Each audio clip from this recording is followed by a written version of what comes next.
Hello guys, good morning! Bibisitahin na naman natin ang ating halaman guys.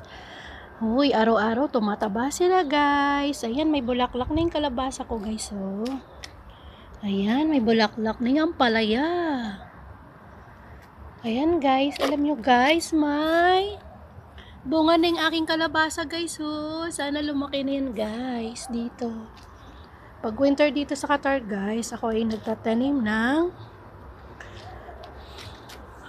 kung ano itatanim ko guys, ganyan, nagtanim ako ng kalabasa, ayan, ang palaya, ayan, sibuyas na mura, ito sili, sana tumaba siya, pero medyo payat siya guys, no.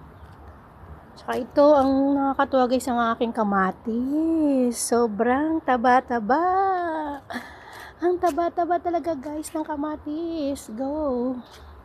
Alam nyo guys, sa Pilipinas, ang mahal daw ng kamatis ngayon sa atin guys. Kaya dito guys, nagtanim ako guys, oh. May lemon akong tanim guys, ayun oh, lemon. Ayan, sana lumaki siya guys. Ayan, nakita nyo maliit. Yan guys, ang aking mga tanim. Tanim ko lang ngayon guys, is kamatis lang guys. Ayan, kasi nasa paso lang tayo guys.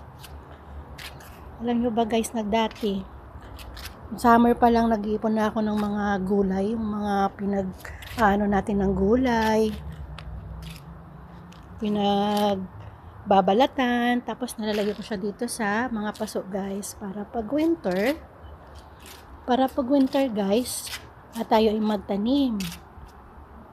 Tapos may gabi ako guys, oh, parang nasa Pilipinas lang guys, no. Ayan guys, update ko. May bunga na siya guys.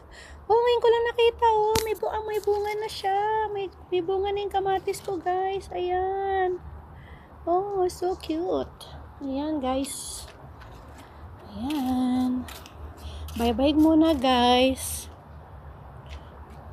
Update ko kayo pag namunga na sila tapos nagre-red na ang aking mga halaman na kamatis at kalabasa at ampalaya. Yan na guys, oh. Bye guys. Bye.